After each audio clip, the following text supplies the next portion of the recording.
what's going on, everybody? Welcome back, and today I have some more weekly picks and predictions for you guys here today. Continuing that trend from last week, we're going to keep moving forward with these picks and predictions. Last week I went 11-5, really should have been 12-4 if it wasn't for the Vikings kicker shanking that chip shot of a field goal. That irritated the hell out of me, but nonetheless, we're at 11-5, and even though I already did my picks for the first week, I think I went 8-8 if I remember, or 9-7. I don't remember. But with that being said, let's go ahead and get into week 3. So if you're new here, by all means, make sure to subscribe and stick around if you enjoy this type of content, and hit the like button if you haven't done so already. Going to be going through the schedule from first game to last game in the order that the NFL has it on their website. So if I pan over to the left side of my screen, it's because I'm looking at the schedule. I'll go through each of the games, give a score prediction, and stuff like that. So let's go ahead and get straight into it. So with that being said, the first game we have on the schedule is Panthers at Texans. The Panthers are 2-0. Texans 1-1. Now, record is kind of meaningless as of right now until you kind of get towards the midpoint, because then you kind of see where these teams are going. Panthers off to a good start. You know, they beat the Jets, which isn't really a surprising fact because I picked the Panthers to win that game. And then on top of that, the upset against the Saints, who had a pretty good day against the Packers. So, you know, I think that the Panthers have themselves a nice little roster, and they're definitely on the right track. And with that being said, as for the Texans, you know, they're putting up a bit more of a fight than I really thought. You know, they're not going to be, I think, a complete dumpster fire, but I just don't see them winning this game. I think that the Panthers should take this game relatively easily, but the Houston Texans should have put up a fight. So I'm going to go with the final score of 28-20. I think that that's going to be what happens in this game. So we move on to the 1 o'clock slots of the Sunday games. We open up with the Colts and Titans. Titans coming off a resounding comeback against the Seahawks. Wow. You know, Derrick Henry, you know, putting the team on his back. And as for the Colts, Carson Wentz, unsure if he's going to play. He had a issue with both of his ankles. I don't know. It wasn't a fracture. I think he sprained both of his ankles. But as for this game, I think that regardless of if Carson Wentz plays or not, I have the Titans winning this game by a decent margin of 31-17. I just think that when you look at the Colts need to find that guy at quarterback. And while Wentz has been okay, at times terrible, you know, you got to really get that thing figured out, because right now they don't really have that guy to put him over the top. Like, sure, Phillip Rivers was solid last year, and if you could get solid quarterback play, this team's going to be good. But I think that if you're the Colts, you're probably looking at getting a quarterback next year. As we stand right now, things could change. It's very early in the season. So yeah, I'm going with the Titans. Falcons at Giants. So someone here is going to get their first win of the year. And it's really hard to pick these two teams, because the Falcons are a team where they have somewhat decent potential to win some games, but they tend to struggle early in the year. As for the Giants, they really should have won that game versus the football team down in Washington, but they really screwed themselves over. But I do believe that the Giants get their first win of the year against the Falcons. I just think the Falcons are a mess right now.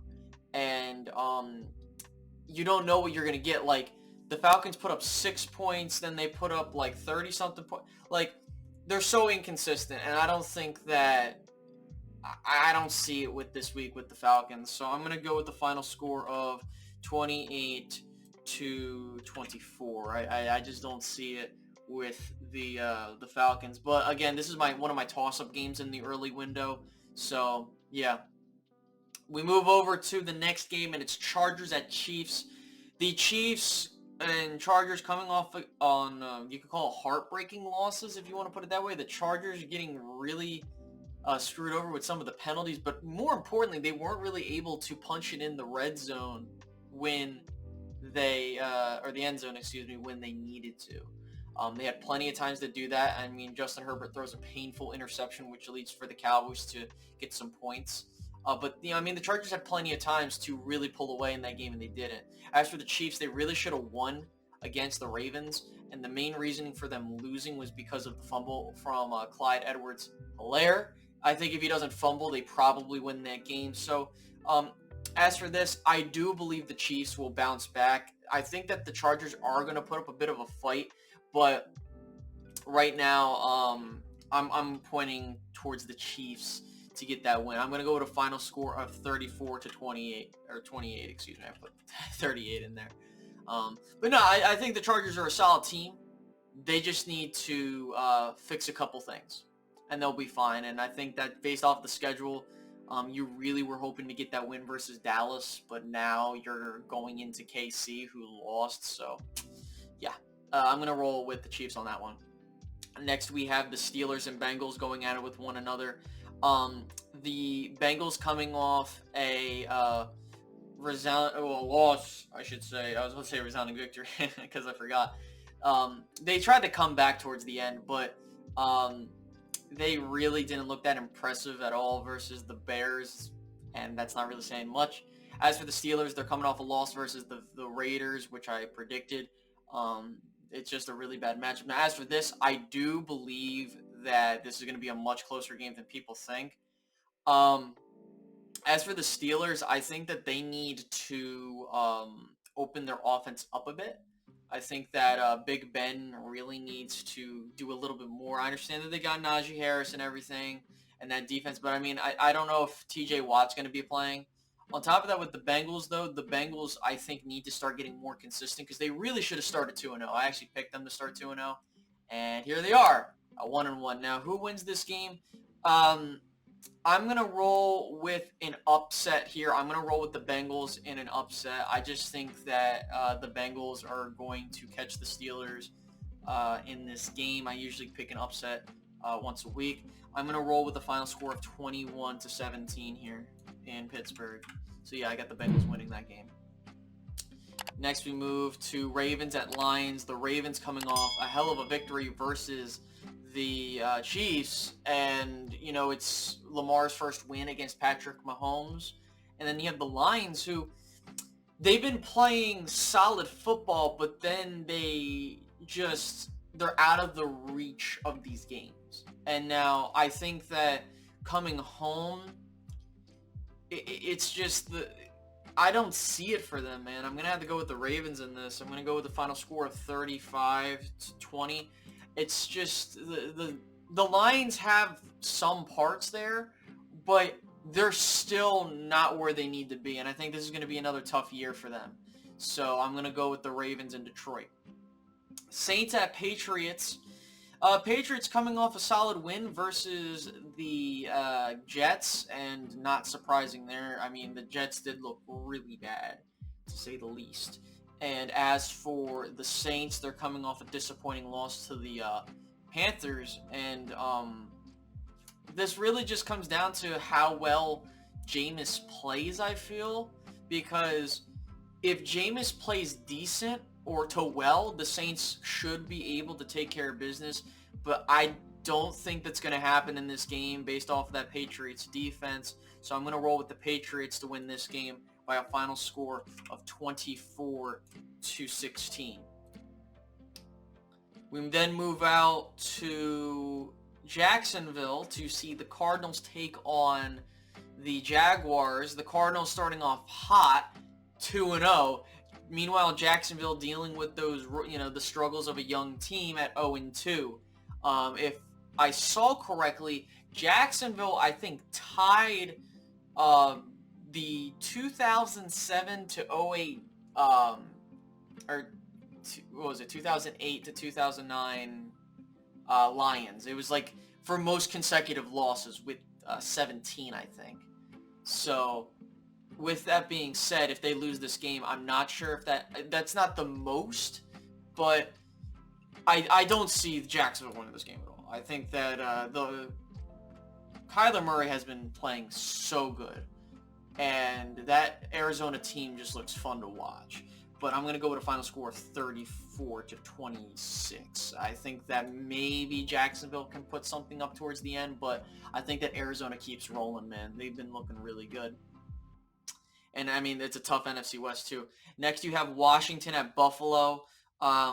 Washington coming off that, great win versus the Giants, which they really shouldn't have won. Meanwhile, the Bills coming off a dominating shutout versus the Dolphins. I have Buffalo winning this game, and it's mainly due to the fact that Buffalo is well better positioned as a team than Washington. So I think that because they have the better quarterback and they have an all-around better roster, I think they'll take care of business at home. I'm going to go with a final score of 34-20. I'm not really seeing it with, and keep in mind, most of these scores are just like whatever. It's kind of just like to get a sense of how I feel where these teams are going to be. How confident I am they're going to win these games.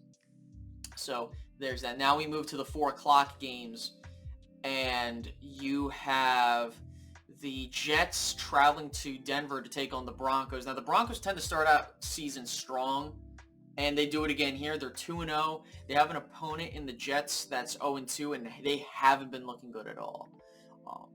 And I think that with Denver, they have a really solid foundation, and I think that Teddy Bridgewater has been playing admirably, but I do think you can upgrade that position. As for the other pieces they have, I think that for Vic Fangio and that squad, they really need to step it up because this is going to be the year where they need to start putting wins together. They can't be having another losing season.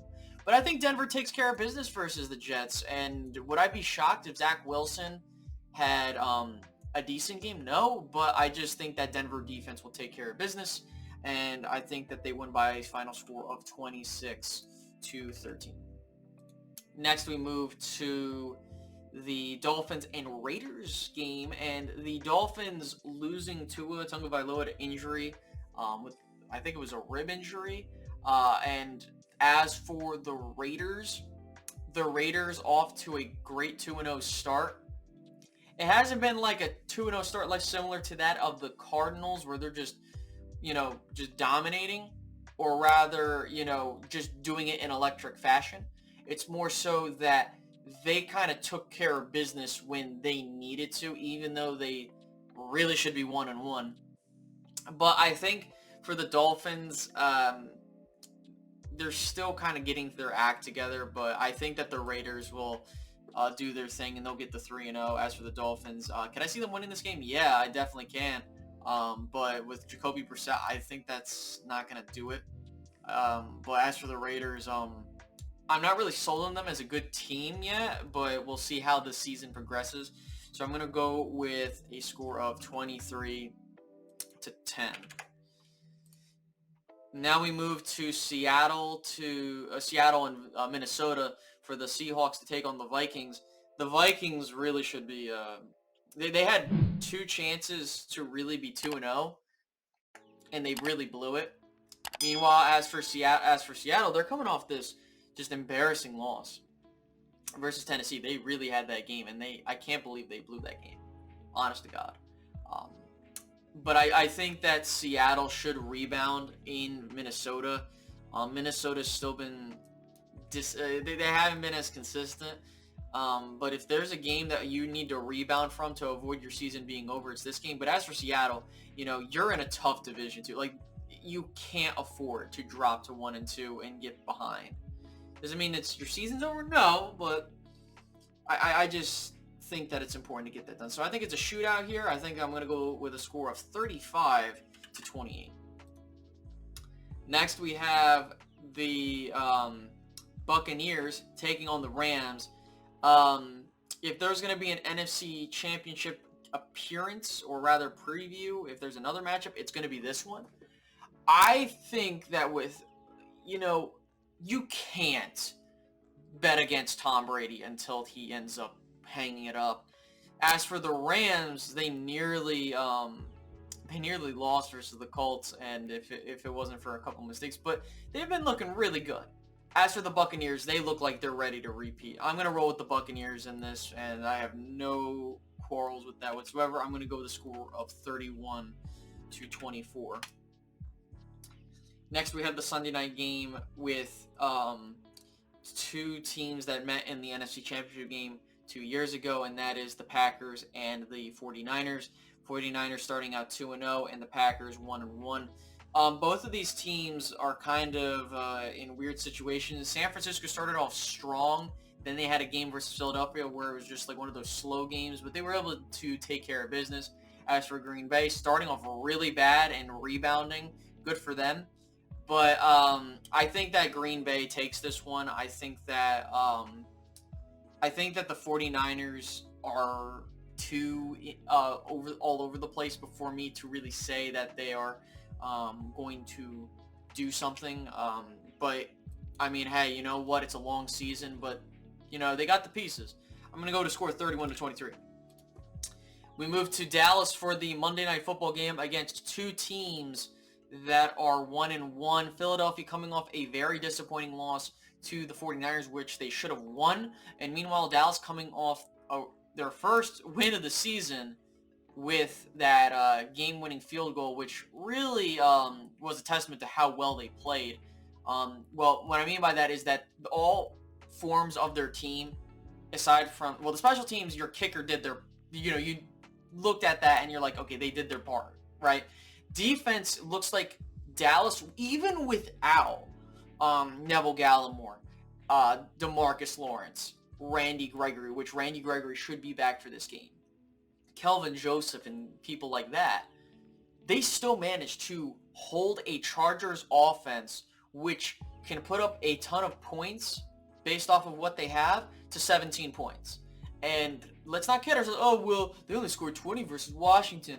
Well, if you want to be like that, look, Washington's defense hasn't really been as great as people thought it was. As for Dallas's defense, they have pieces like Micah Parsons, Trevon Diggs, Malik Hooker. These pieces are starting to contribute. Their safety play has been helping them a lot with DeMonte KZ and with Malik Hooker. I think that Dallas has the pieces as long as they continue to improve like I think they will, and they really should be 2-0. I think Dallas is primed to take the NFC East so long as they don't trip over themselves. This game is not going to be easy for Dallas. It's going to be one of those games like any other NFC East / division type of game where it's going to be a hard-hitting and possibly low-scoring game because of the fact that, hey, it's just how these things roll. But as I was thinking that, then there came out news where Brandon Brooks, I forget his name. I think that's his name. Bear with me. I don't really care for the Eagles.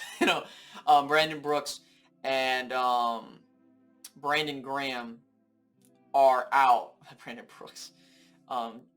You know who I'm talking about. I don't really care. I'm towards the end.